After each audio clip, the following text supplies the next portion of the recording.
बघा 30वा question, the distance of the sun from the earth. Okay, sun आणि earth मधलं डिस्टन्स दिलंय 1.5 into 10⁻11 metre and its angular diameter is 2000 second. When observe from the earth the diameter of the sun will be. काय विचारलं? Diameter.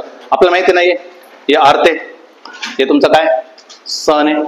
सनचं मला diameter major करायचं असेल म्हणजे काय, डायमीटर ऑफ ए प्लॅनेट झाला म्हणजे काय दिलं तुम्हाला, कॅपिटल डी. कॅपिटल डी किती आहे?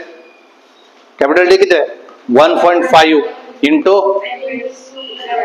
10⁻11 मीटर. आणि अँग्युलर दिलेलं आहे, अँग्युलर दिलेलं आहे, अँग्युलर किती दिलंय? 2000 म्हणजे काय 2 into 10⁻3 आणि काय सेकंद म्हणून काय डबल डॅश. बरोबर की नाही? Double dash.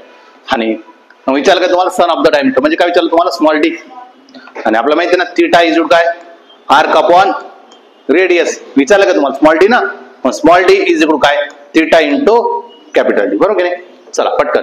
2000 सेकंद आहे म्हणजे 2 into 10⁻³ किती 3 सेकंद आहे. त्याचं जर मला माहिती आहे 1 सेकंदचं मला रेडिएट करायचं किती होतं? 4.85 into -6. मग 2000 लिहायला मला 2000 ला करायचं रॅडियन मध्ये म्हणून काय करणार तुम्ही 4.85 into किती 10⁻⁻6 ने मल्टिप्लाय करणार. बरोबर की नाही? चला 2 ने मल्टिप्लाय केलं किती होणार तुमचं? 5 दुने 10, 8 दुने 16 ने 17, 4 दुने 8 आणि 9, 9.70 इंटू किती 10⁻³ होईल.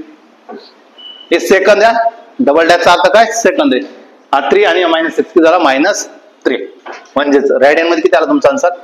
9.7 इंटू किती 10⁻³ आणि हा किती 1.5 इंटू किती 10⁻11.